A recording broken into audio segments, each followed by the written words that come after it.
കൊല്ലം ശാസ്താംകോട്ട ക്ഷേത്രത്തിലെ സ്വർണ്ണ കൊടിമരത്തിന്റെ പറകൾ തിരികെ എത്തിക്കണമെന്ന ആവശ്യം ശക്തം. 5.5 കിലോ സ്വർണം കൊണ്ട് നിർമ്മിച്ച കൊടിമരം മാസങ്ങൾക്കുള്ളിൽ ക്ലാവ് പിടിച്ചതിലെ അന്വേഷണം എങ്ങും എത്തിയിട്ടില്ല. ഭക്തർ നൽകിയ പണം കൊണ്ട് നിർമ്മിച്ച സ്വർണ്ണ കൊടിമരം തിരികെ സ്ഥാപിക്കാൻ ദേവസ്വം ബോർഡ് തയ്യാറാകാത്തതിൽ വലിയ പ്രതിഷേധമാണ് ഉയരുന്നത്.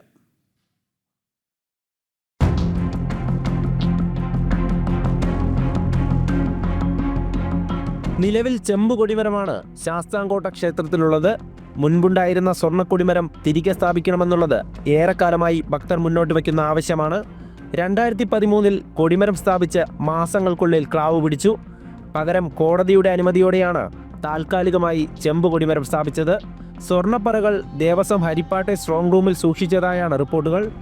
6 കിലോ സ്വർണത്തിൽ 5.5 കിലോ ആണ് നിർമ്മാണത്തിനായി ഉപയോഗിച്ചത്. ദേവസ്വത്തിന്റെ പക്കലുള്ള കൊടിമരത്തിലെ സ്വർണ്ണപ്പറകളുടെ അളവ് കൃത്യമായി തിട്ടപ്പെടുത്തി തിരികെ ക്ഷേത്രത്തിലെത്തിക്കണമെന്നതാണ് ആവശ്യം.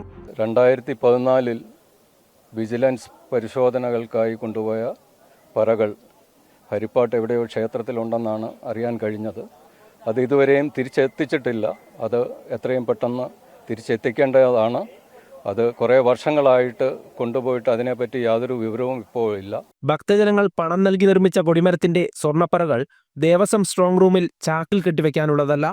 പറകൾ തിരികെ ക്ഷേത്രത്തിലെത്തിച്ചില്ലെങ്കിൽ വലിയ പ്രക്ഷോഭമുണ്ടാകുമെന്ന് ഭക്തർ അറിയിച്ചു. തിരുവിതാംകൂർ ദേവസ്വം ബോർഡിന്റെ കസ്റ്റഡിയിലാണ്. ഇവിടുന്ന് വിജിലൻസിന്റെ പരിശോധന കഴിഞ്ഞിട്ട് ഇത് ചാക്കിനകത്ത് കെട്ടിവെച്ചിരിക്കുക എന്നാണ് ദേവസ്വം ബോർഡ് പറയുന്നത്.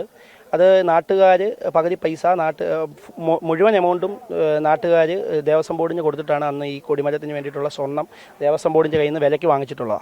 ആ സ്വർണം അത് ദേവസ്വം ബോർഡിന്റെ കസ്റ്റഡിയിൽ വെച്ച് ചാക്കിനകത്ത് കെട്ടിവെക്കാനുള്ളതല്ല. അത് ഇവിടുത്തെ ഭക്തജനങ്ങളുടെ പണമാണ്. 5 രൂപ മുതൽ 5 ലക്ഷം രൂപ വരെയും അതേപോലെ സ്വർണ്ണങ്ങളും ഒക്കെ കൊടുത്ത് നാട്ടുകാർ സ്വന്തം ചെലവിൽ വാങ്ങിച്ചു വെച്ചേക്കുന്ന സ്വർണ്ണമാണത്. അത് എത്രയും പെട്ടെന്ന് ഇവിടെ കൊണ്ടുവന്നില്ലെങ്കിൽ ശക്തമായിട്ടുള്ള സമരപരിപാടികളായിട്ട് നമ്മൾ മുന്നോട്ട് പോകും. 2022 ദേവസ്വം വിജിലൻസ് പരിശോധന നടത്തി സ്വർണ്ണപ്പറകൾക്ക് നിറഭേദം വന്നതായി റിപ്പോർട്ട് നൽകിയിരുന്നു. ഇതിനു പിന്നിൽ കാര്യമായുള്ള അന്വേഷണമൊന്നും നടന്നില്ല. സംഭവത്തിൽ സുതാര്യമായ അന്വേഷണം നടക്കണം. നിലവിൽ എത്ര സ്വർണം ദേവസ്വത്തിന്റെ പക്കലുണ്ടെന്നും അത് തിരിച്ച് ക്ഷേത്രത്തിലെത്തിക്കുവാനുള്ള നടപടികൾ വേഗത്തിലാക്കണമെന്നുള്ളതുമാണ് ഭക്തർ ആവശ്യപ്പെടുന്നത്. ജനം, കൊല്ലം.